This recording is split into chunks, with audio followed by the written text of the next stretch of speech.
Welcome everyone and anyone to the PW Fan, the ultimate pro wrestling podcast created by wrestling fans for wrestling fans. And this is episode 151. I am your host, collector, barber, musician, and most importantly, a professional wrestling podcaster, Talk Wrestling, Tim Gilbert. And I'm your host, the architect of pro wrestling podcast, Funko Pop collector, Steelers fan, Andy. I'm also host, no selling wrestling indie fan, and football lover, Jeremy. Yeah, well, we appreciate you all joining us for episode 151. Before we get started on today's episode, we ask you to please go to youtube.com/the PW Fan Pod and please subscribe. That really helps us out. All other social media, and that includes Instagram and TikTok. Look up at the PW Fan. We are on X as well, but we don't use it very often. You look up at the PW Fan, and we should pop right up. Andy, I'm going to pass it over to you so you can tell us what we're going to talk about this week. Let's go. Episode 151. All right, we're going to be talking about Shelton Benjamin's AEW debut match. We're going to be talking about Jey Uso a little bit, and we're also going to be talking about Motor City Machine Guns, Smackdown debut, and much more. So let's get into it. Starting with AEW this week. Adam Cole opens up the show. This was coming off of, though, like I guess it was a promo from, was it from after the pay-per-view? Yeah, MJF? No, Moxley. Yeah, he was cutting Moxley, promo yeah. from leaving the Wrestle Dream Stadium. On the truck. He talked about how he hates AEW and what has become, and everyone works for him now, he says. So then once the show officially started, Adam Cole would come out, and he would cut a promo basically justifying why he's a babyface after turning on MJF after all that time. Basically saying that, MJF's evil and he had to be evil in order to fight him. That he never would believe that someone like MJF would stay like that for long. MJF would end up responding with a video, promo, but live video, I should say, from his house. Talked about how Cole made him unable to trust anyone ever again. So made us wanting more. Strong opening to the show. I'm sure they're gonna have a match at Full Gear, I guess. Yeah, probably. Honestly, for this feud, I don't feel like there's a babyface or a heel because both are like in the wrong. Like Adam Cole was horrible to MJF, backstabbing him, and then MJF is horrible now because of that. But fans are going to be cheering Adam Cole and booing MJF in the middle of the match. Yeah. I mean, it works better this way than if you had babyface MJF, I think. It's interesting to me that MJF has been able to fully turn around. Like, when he came back originally, half a year ago, he just got such a big babyface reaction, and he's been able to, even though I think fans, like us and other people, we all actually like him, but we play along. But it's interesting that he's gotten people to go back to booing him and not play along, or not, cheer him anyway.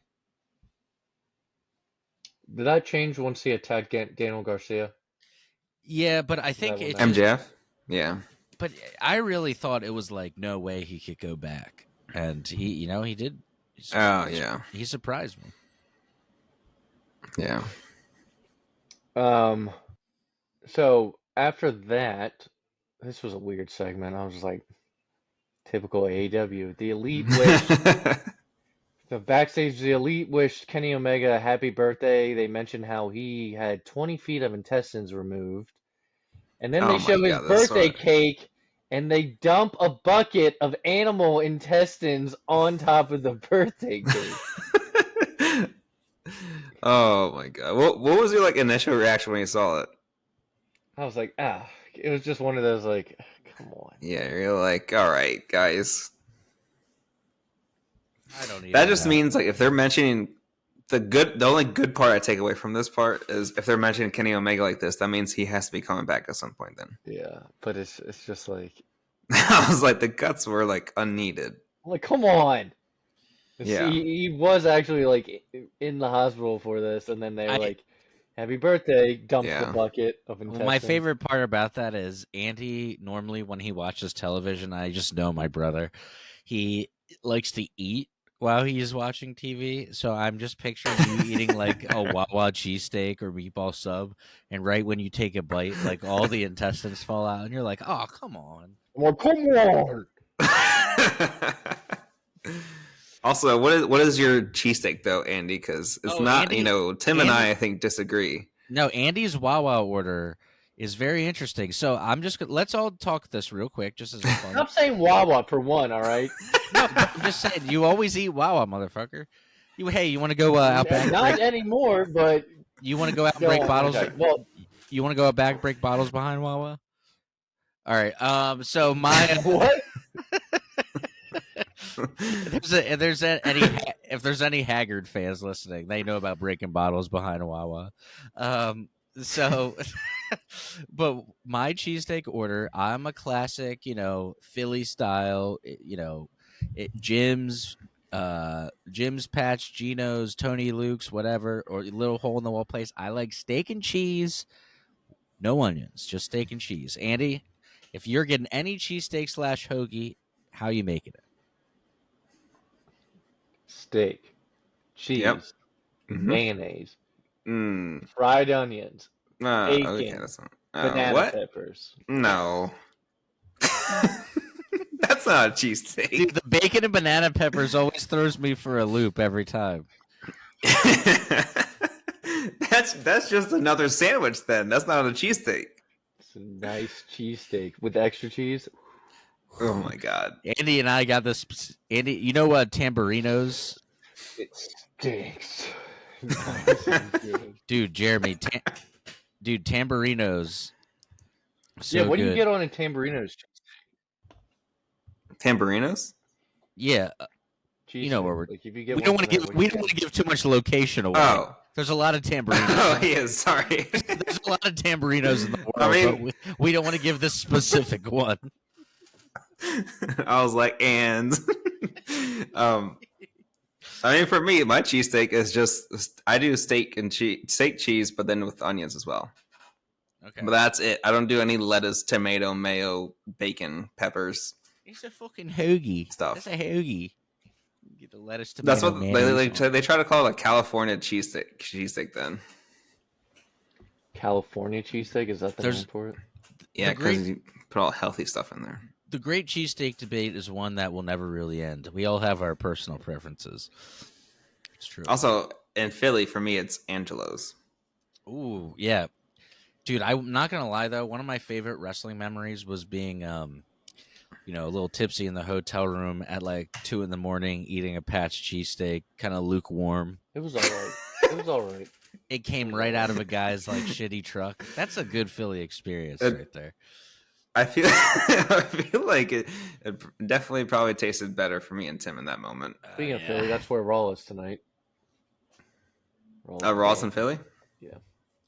Just real quick, Andy, was the worst cheesesteak you ever had the one at the stadium at WrestleMania? With the cheese that wasn't even melted? With the cheese that wasn't even the $20 cheesesteak? I was like so turned off by Philly cheesesteaks after that. It was just a solid piece of cheese on there. Dude, Jeremy, the first day at WrestleMania, that food was so terrible. I had a wet pretzel. Look, we don't have to go into it. We talked about this in our WrestleMania episode. A wet pretzel. But the second day was good when we were in the club section, but that was good. Yeah. Jeremy will understand this reference. Andy probably won't, but this cheesesteak that Andy ate was, well, we all did, unfortunately, was just a cheesesteak with cold pieces of Cooper Sharp on top of it. It wasn't even. Like, it wasn't even melted. That first night, it was cold outside too. So you were eating this and was like, gotta try to stay warm. Also, we are insane. I was thinking back the other day. I can't believe we did this, and it was definitely the alcohol that gave us the bravery. But the fact that you and I were taking hits, like in the stadium, like around in the seats. Yeah, around like 1,000 other people. I can't believe we did that. That's crazy. I know. Maybe to your right. Andy was like, Yeah. if you guys get us kicked out of here, I'm gonna be so mad. I wasn't gonna fucking leave. Y'all can find your own way. Ain't no one's gonna corral you. No one to help you. Corral. I know. We were in rare form that night. Yeah. All right. Yeah. Very thankful Andy was there. All right. Moving forward, AEW Dynamite still. Don't forget, that's where we are. The Elite would defeat the conglomeration. Afterwards, Blackpool Combat Club would attack. Top Flight and Dark Order would come out to help, but they get destroyed while the Elite is just watching on at the top of the ramp. Moxley would cut a quick promo. So what I'm noticing about this whole Blackpool Combat Club takeover, it just reminds me of just like NWO rehash-ish. It's the most interesting thing they got going on their television show right now. Yeah. As I guess Tim is looking up NWO at the moment. I am. No, he's not. He's looking up Viva La Bam clips. Don Vito. Don Vito. Yo! No, but to me, it feels like AEW's rehashing an NWO takeover thing. Like they're like, yeah, it feels like work that. for us now. They're beating just people curious. up backstage. They're beating up all these groups backstage. I'm just curious to see who, when they keep saying like John Moxley's like, you work for me now, and like the sort of thing where he alluded to earlier, which was like it's not something he wants to do. He's like had to do it or whatever. We keep saying that AEW is not the place that it was 5 years. Like it's not the company that it was supposed to be anymore. So like, what is the like the payoff going to be, sort of thing? Because I have no idea where they could, if it's like Shane. I mean, or I don't know, other people. I personally, all jokes aside, no silliness, I personally think it's going to be Shane because I can't. Yeah. I feel like if you're going to hype it up to something, you really got to swing for the fences. Like every time they do this like takeover thing, it's always such like a fart, and like they really need like a. The last time was the Elite. That was horrible. So they need like exactly. They need this one to be big. Yeah. So after that, we had the debut of Shelton Benjamin defeating Leo Rush. And how old is he again? Dude, he's fucking about to be 50 years old. He's 49. That was crazy. This guy looked fucking great. He dominated. I feel like Shelton Benjamin is like, in a way, like Christian. Like you forget that he's like super good in the ring. Mm-hmm. I'll tell you this about Shelton Benjamin. I feel like that's because of how they booked him. But I'll tell you this about Shelton Benjamin. You know what they say. You eat good and take care of yourself, you're going to last a long time. So, it's good. All right. What's up? What's the whitest version of the saying. Anyway, moving on. The most cracker ass version of that saying that you could possibly say. I just wanted Jeremy to sweat a little bit. I saw it in his eyes for a second. There was fear in his eyes. Whenever Tim goes like, you know what they say, and I'm like, oh god, like what? No, but what do they say? In all seriousness, though, it makes me like want to see him against other top people. I know this week it's him versus Swerve coming up. Yeah, that's what I was about to say. I'm like, I can't wait for that one. Like, if they actually do it, I don't know if they will like do a full match or whatever, or something might happen. But, yeah, I mean that's great. Like big guy. That super kick. I know Leo Rush is small, but he's a big fucking guy. Yeah. Well, that super kick looked like he killed Leo Rush. That's crazy. That was. And also, most of AEW isn't like huge people, so it's kind of like he'll look bigger anyways there. But I think he's gonna be really good, and he'll be booked a lot better than he was in WWE. Yeah, I always thought he was a guy that deserved way more, just for always stayed in good shape, always had good matches, had a great match with Shawn Michaels, was in a great tag team. His microphone skills seem to be the thing that unfortunately held him back. I don't know where he's at with that now because we haven't really heard him talk much. So hopefully he can get on the mic and cut a promo. I mean, that's why they have MVP there, I think. Right. It's not bad either. It's average. Yeah. Before we get to the main event, Don Callis had a Don Callis family press conference where he introduced the newest members of the Don Callis family, which were Brian Cage and Lance Archer.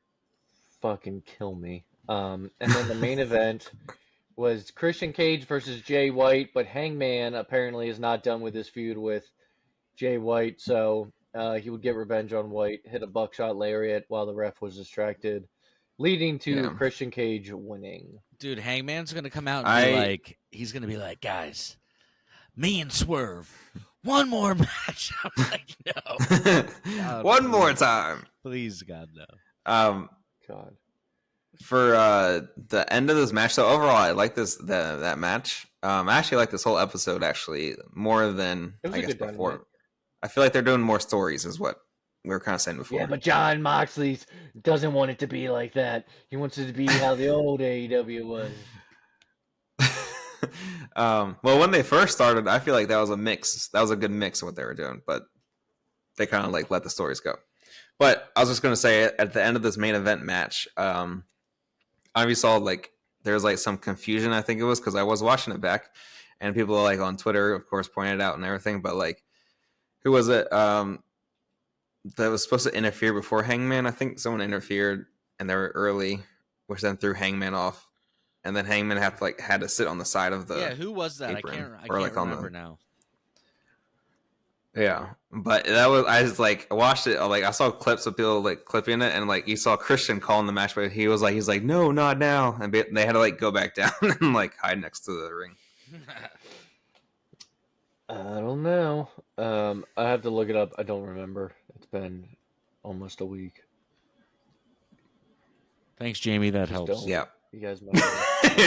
And Thanks, I don't feel like googling it. Just... but I will talk about Collision. Ricochet would defeat AR Fox and cut a promo on Takeshita. Talked about how Takeshita keeps wanting to interfere in Ricochet's business. Speaking of Ricochet, Samantha Irvin has left WWE. She's no longer announcing. Tonight on Raw, they have Lillian Garcia filling in for her. Everyone's speculating that she's going to AEW to be with her husband. But do you think that's the only reason? Like, I feel like... Or she could just be doing something else. I don't know. Yeah, I don't know. I mean, there's no confirmation that she's going there. But that's what everyone's assuming, is that she's going there. Yeah. In the main event of Collision, the BCC would retain the trios titles against Top Flight in Action and Andretti. Moxley would come out and tell them to, basically get ready again because Battle of the Belts 12 would be starting, which the BCC would again be defending their trios championships, and this time against the Dark Order. Honestly, I had no idea that was on. Yep. Also, Okada would retain against Kyle O'Reilly in a fucking awesome match. So if you missed that, or were looking forward to it because they were hyping it up in the week or two before, it was really, really good. I looked at some online stuff about it. I'll have to watch that one then. Definitely the best out on the show. Yep. I was going to say on the ending of Collision, I think that there was that funny moment. I don't know, like they're at the end where actually Andrade was just trying to do the springboard off the ropes, like the hands. Mox just fucking clocked. And he just like elbowed him in the head. I was like, that was just hilarious. He does the springboard and Mox is like, get the fuck out of here. Yeah. Just dropped straight down. Main event Battle of Belts was Anna Jay defeating Mariah May in order to earn a title shot to Mariah May. So she had to beat the champ in order to face the champ. I don't like when they do that because then you've already seen the match. I don't either. They've done that in the past. I know you guys have seen it before. They call it like title eliminator matches. Yeah, thumbs down. It just feels unimportant. That's just my critique. It's like, well, it feels like, oh, we just saw the match, now we have to see it again. Right. Yeah, on like a pay-per-view then.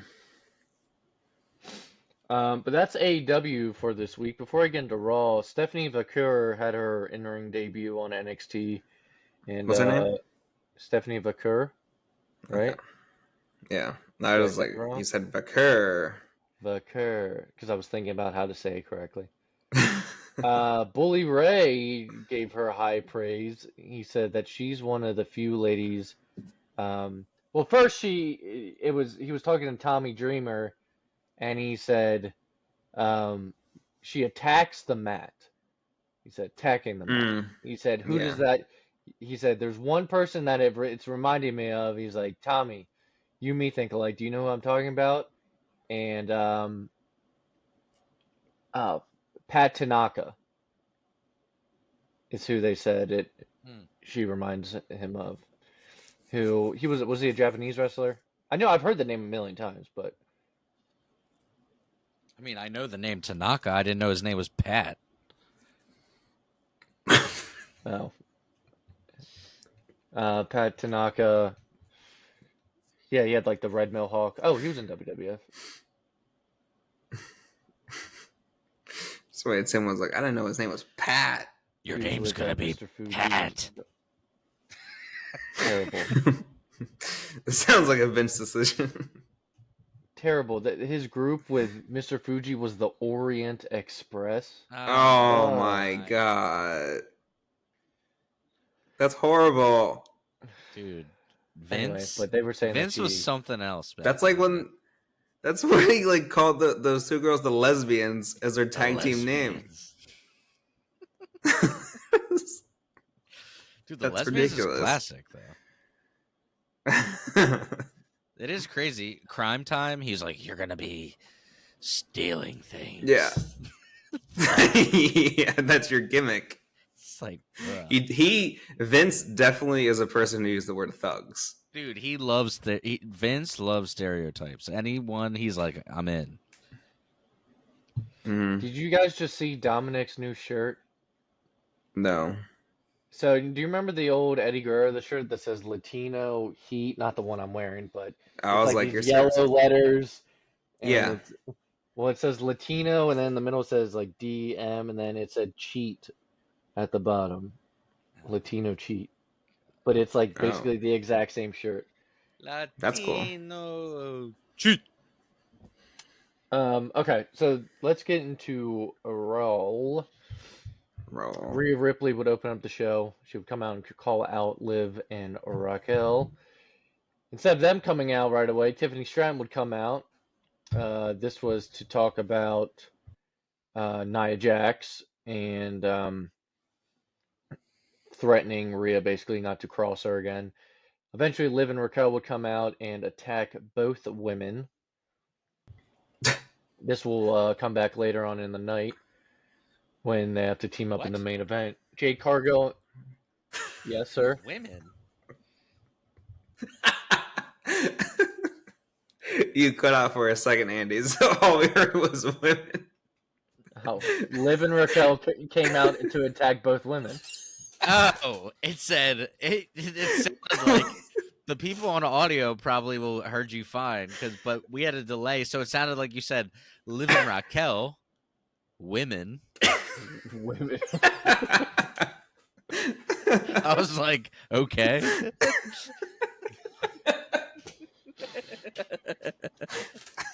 Jeremy, I'm glad that I wasn't the only one. Yeah. Dude, I have McDonald's I was like, internet, what? right? So. I was like, I guess Andy's just identifying them. I don't know about Jeremy, but two of us who we run a podcast and two of us have McDonald's internet. Yeah, I feel like I am the only one who has actual good internet for us. Tim might have worse internet than me, but I'm using Tim's in the middle of nowhere over there. I'm using Starlink right now. Thanks, Elon. yeah, dude, yeah. Oh my god. Okay, Jade Cargill and Bianca Belair would retain their tag titles against Damage Control, and then Braun Breaker would explain his actions about Jey Uso in a pre-tape video where he said that he came out the week before he attacked him and showed respect And as he was walking away, Jay basically brushed it off, and he said, "You'd think I wouldn't have seen that."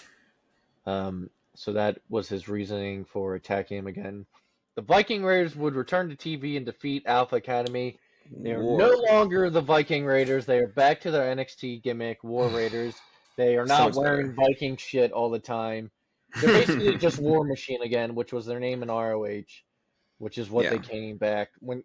I loved them in NXT. In Black and Gold NXT, they were great. They were killing Yeah. on takeovers. I mean, Um, almost every person in NXT was arguably better in NXT, except for the only person he never did dirty. Well, I guess Sami Zayn also, but Kevin Owens, You could technically say Seth Rollins too. yeah. But the one that always comes to mind Do you think he can specifically, get Ballard back to the place? I You hope think so. he can But get Ballard just back hear up? me out.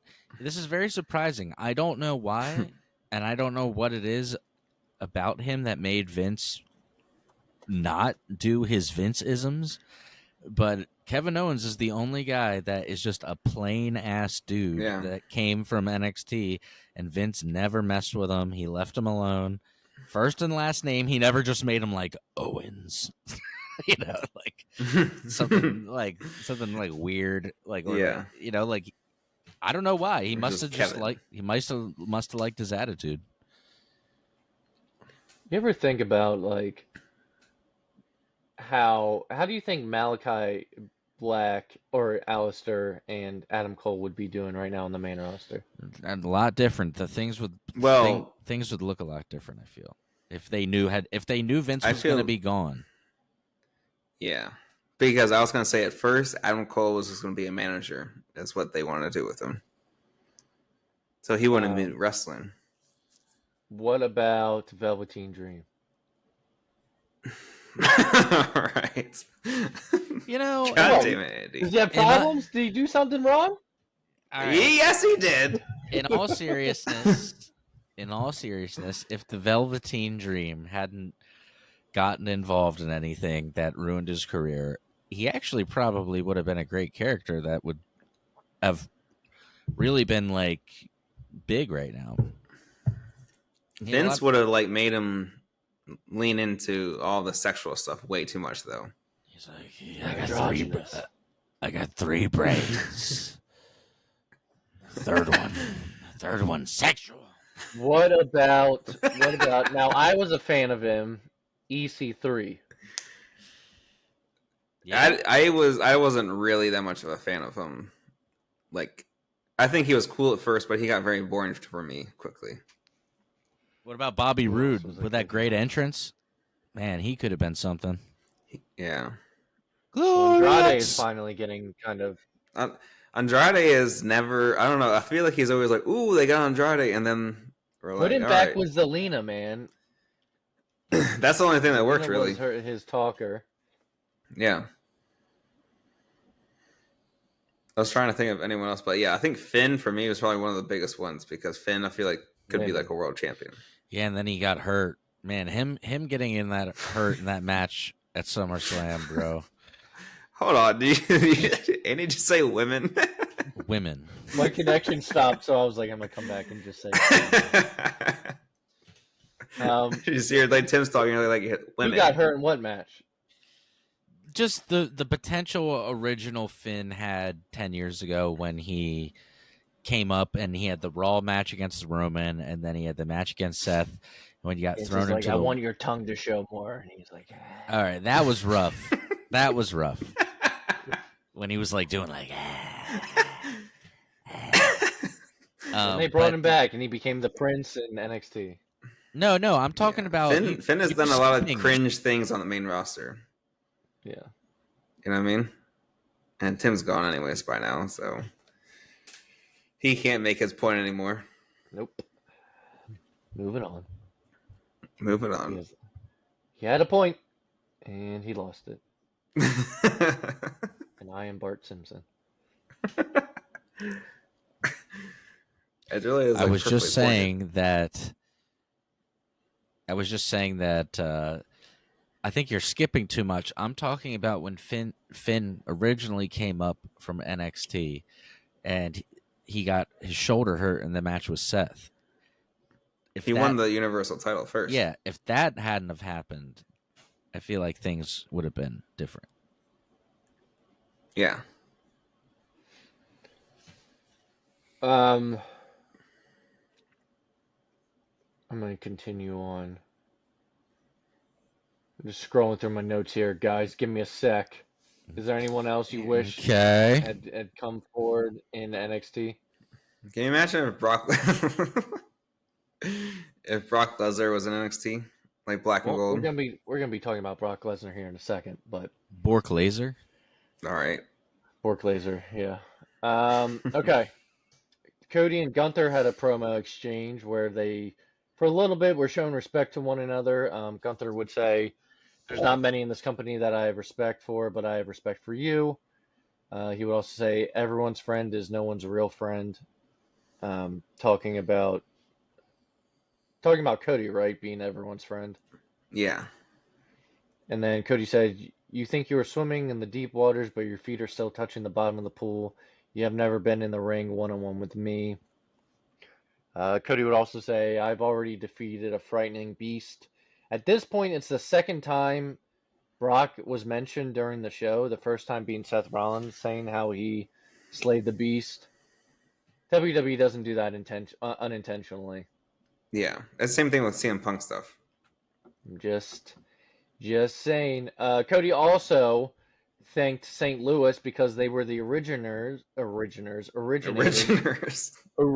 New word. Originators of the "We Want Cody" chants after The Rock took his spot. Those St. Louisers. St. Louisers were their originators. The originators.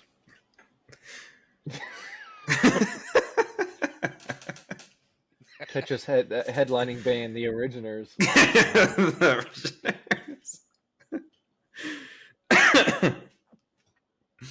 That's funny. So, yeah, Gunther during this whole thing called Cody a secondary champion, and Cody reminded him that he had defeated the most dominant title holder of the last decade at WrestleMania 40, and that was proof that he was not a secondary title holder.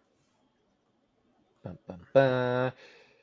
To a nice surprise, Jey Uso would open up his locker room door to see Jimmy just sitting there, and Jey refused to hear him out. That was like those TV dramas, like when it gets all dramatic and they open the door and someone's sitting there, right? It's like dun dun dun.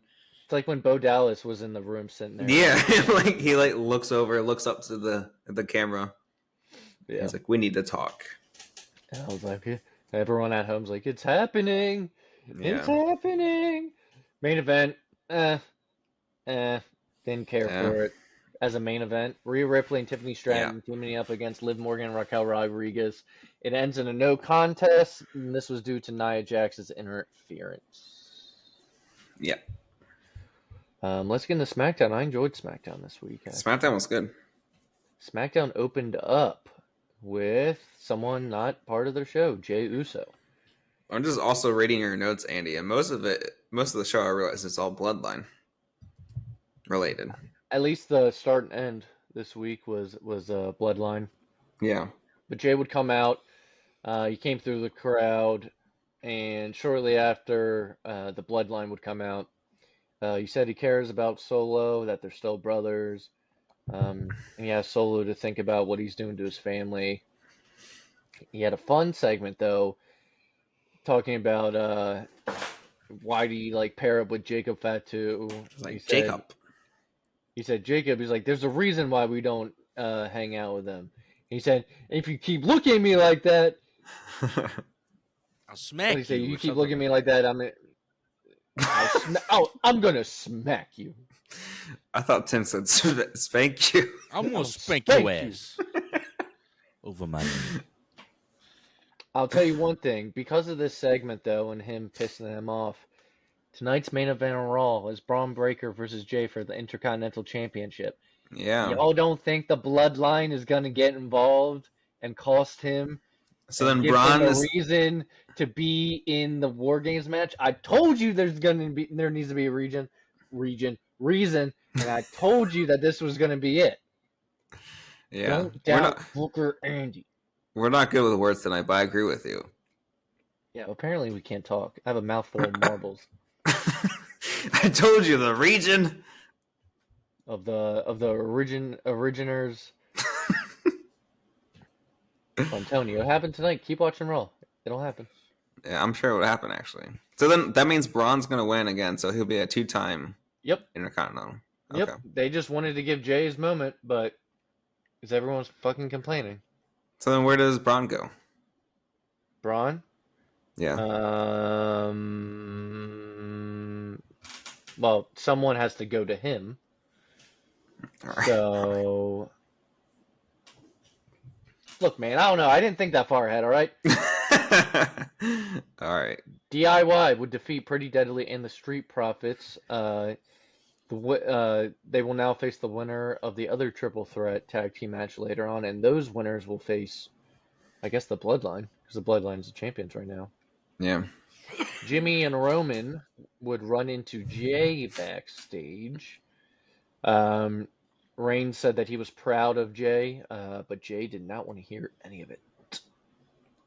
So, and then Roman basically gave up. He's like, "Well, that's it. I gotta acknowledge Solo at the end of the show." Yeah. He didn't want to try. Cody Rhodes, though, would he was all over the place. He cut a promo this week. Crown Jewel Championship was in the middle of the ring. He gave a typical promo about being confident that he would win. There was a video from Kevin Owens talking about how unfair it is that management doesn't want him to come back to work. And then after that, we had the next triple threat tag team match, which was Los Garza's A-Town Down Under, and the debut of Motor City Machine Guns to a lackluster crowd pop. I mean, I think this was due because I just didn't understand how they thought this was gonna work, though. Like people were gonna go. You know how it also doesn't work is when you spoil it online. Yeah. They spoiled it on Instagram. WWE was like, tonight, the debut of Motor City Machine Guns. But even if they didn't, no one's going to know the music, and then they come out and then they're like, who the hell are these guys? All right, well, if you watch the match, they fucking crushed it, and the fans, by the end of the match, were actually cheering them on. Yeah, but I guess, so that means, WWE fans really WWE fans only watch the WWE because they have no idea who, these other people, even if they're popular. Yeah, but I feel like AJ Styles was an exception. Yeah. I will say, though, I mean, these two guys have been a tag team for so long. Their tag team style, they were saying on commentary, their tag team style is done nowadays with younger groups of stars. Yeah. Agree, Tim? Agree, Jeremy? Disagree, guys? I mean, I agree. They kind of... That style, innovators of the tag team style that's done. And not just the tag team style. I think a lot of what you see today is, besides early Ring of Honor, is a lot of the X Division and TNA, and both of these guys were part of Alex Shelley and Chris Sabin. So. But they've done it for so long, in my opinion. After watching this match, and I know other stuff of them before, they've kind of perfected it. To where it's almost like they don't even think about it, and they're just always in the right spot at the right time doing the next move. That's what everyone kind of said afterwards. They're like, there's a huge difference between them and other tag teams. Yeah, they don't feel like a tag team that's thrown together. I mean, yeah. So look, I hope they do really good. They won, and so they're gonna face DIY this Friday, which that should be a really good match. Yeah, that'd be really good. Motor City Machine Guns versus Johnny Gargano and Tommaso. Yeah, that'll be great. I think that, yeah. But I also noticed even just normal tag teams, I feel like don't have as many tag team moves anymore, like they showed. Do you know what I mean? They have so many different kinds. The Young Bucks also have that kind of thing. It's almost like every other move is a double team move. So they're really a team. By the way, I keep forgetting. I don't know if y'all knows if you're watching Raw, Jay versus Braun is starting now, and I'm like, this is right now. No, it's a 2-hour show. I keep forgetting Raw is over in 30 minutes. Yeah, this is the main event. Yeah. It's kind of Okay, nice. so the end of the show would end with Solo Sikoa being in the ring. He wants Roman to come out. Roman comes out. They cut a promo back and forth. Eventually, Roman would say that he does acknowledge him, but what do you say, Jeremy? Do you remember? Or any of you guys that saw it more recently than me? He I saw it. acknowledged him, but not really acknowledged him. Yeah. It was He said, kind of like, he said, I yeah. acknowledge you, but he didn't say, I acknowledge you as the tribal chief. Yeah. Yeah. Um, but Tama Tonga, Tonga Loa, and Jacob Fatu would drag out Jimmy Uso, who had been beaten up, and that set Roman Reigns off, who Roman would then try to take out everyone in the bloodline, but the numbers would eventually catch up to him. And again, this is like the second week, at least in a row, that the bloodline is standing tall.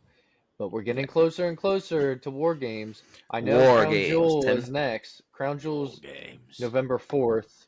War Games.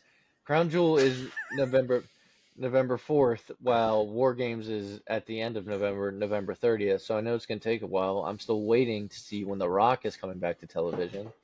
And November 30th is that Saturday after Thanksgiving.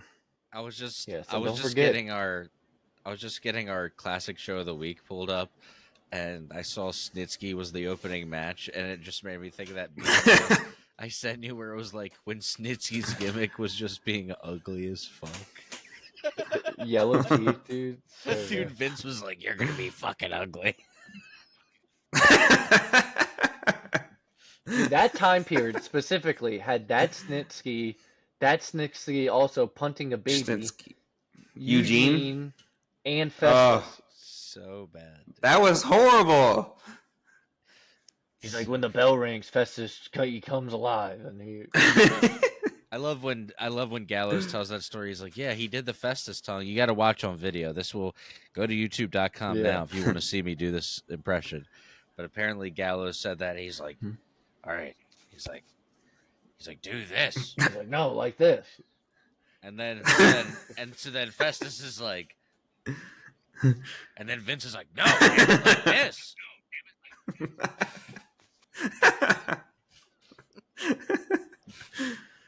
So stupid. So there was a lot of things this week in the WWE that pushed the storylines further. We're not quite at the end game of the storylines, but I feel like there was a lot you can see where it was going. Yeah. Also, I didn't say this, but it became more evident, obviously, this tonight on Raw. But there have been hints that the Wyatt family are going after like the Miz. Like, Yeah. taking it off TV. We'll talk about more next week and what happened tonight on Raw. But I kind of like how they don't put them like every week, like the White Six. no, I mean, and that's what they kind of did with Bray a little bit, didn't they? Yeah, An because attraction. I feel like there's also It not goes enough stale. stuff to It do can every go week. stale really quick. Yeah. But they can't just be like every week they like are going after everyone. Like give them a reason to, and so the other storylines have to develop, like Miz turning on R-Truth, blah blah blah. Yeah. Yeah. In order for that to give them a reason. Yeah. But I thought it was overall a good week of wrestling, like storyline wise. Like now that AEW is doing more of it too. It feels They better. are. I will say I've been enjoying. I still Yeah. can't stand Rampage and Collision. All right, I still. Yeah, I mean, like let's give him one show first. Yeah. Dynamite. The Dynamite, past couple yeah. weeks in a row have been good. Yeah, there was one thing where like I think one of the producers left who he was like I think he was one of the friends with the Young Bucks. I forget he got fired from WWE or something like that, and he came there. But he apparently changed a lot of like that storytelling thing where he got rid of the rankings and like all this other stuff. Andy's head, And that's looks when like I the think end of we a noticed that bunker. it starts. I do want to say before we go also, Halloween Havoc. Sorry, is Jeremy, this I didn't mean to cut Tuesday you or off. tomorrow night. Or no, sorry. I will say Halloween Havoc is this Sunday on Peacock, and it's Ethan Page and Trick Williams going against each other. It's Obafemi and Is CM Punk there? no. Like It's with Obafemi. Ethan Page and all that? Not for this one. Okay. Obafemi though versus Tony D'Angelo, and then the one I'm actually really looking forward to is Stephanie Vaquer and Julia teaming up Becker. to face. They're teaming up to face Roxanne Perez and Cora Jade. That's gonna be really good. But some of these matches they spin the wheel and it's that whole thing. So Yeah. I know shorter episode than normal, about 45 minutes, but yeah, solid week, I think. I'm looking forward to being right at the end of this Raw that we're watching to see the Wow, Bloodline Andy. cost Jay. Looking forward to being right. I am. Booker Right. Andy. Right, Andy is right. All right. No, not that. We're not doing that. No, Andy's not right. You know what I mean? Like, Andy's gonna take that in the wrong way. all right. Look at him. He looks like the people from the movie Smile that I just saw. You saw the second one? Yeah. I kind of think he looks like the end of a Sharpie. You know, with like His hair. Yeah, like it's like a little. Or no, you know, he looks like the end of a tattoo gun. Like when they're like the ones that like do the needle point right there. Yeah, dude. It's Andy's closet. Andy's coat rack All right, above Tim, his head take is us out. legendary. Andy's like end this. Who wants to hear 20 minutes of Tim going on about this? Dude, Andy's hair looks like. Just kidding. So the classic show of the week is New Year's Revolution 2006, and it really is a classic show of the week. It has an iconic ending, which I don't really want to spoil, but I would say, you know, it's one of those like crazy moments in WWE. Spoil? When is this from? What year? 2006. I don't think you can spoil things that are longer than almost 20 years ago. Listen, brother, I'm not going to spoil the ending for them. So the opening match is Snitsky against Chavo Guerrero. And then for the Intercontinental Championship, you got Edge against Ric Flair, Mickey James against Trish Stratus, Shane Helms versus Jerry Lawler, Triple H against The Big Show. Man, this card's actually pretty stacked. Shelton Benjamin against Viscera. That's a weird match.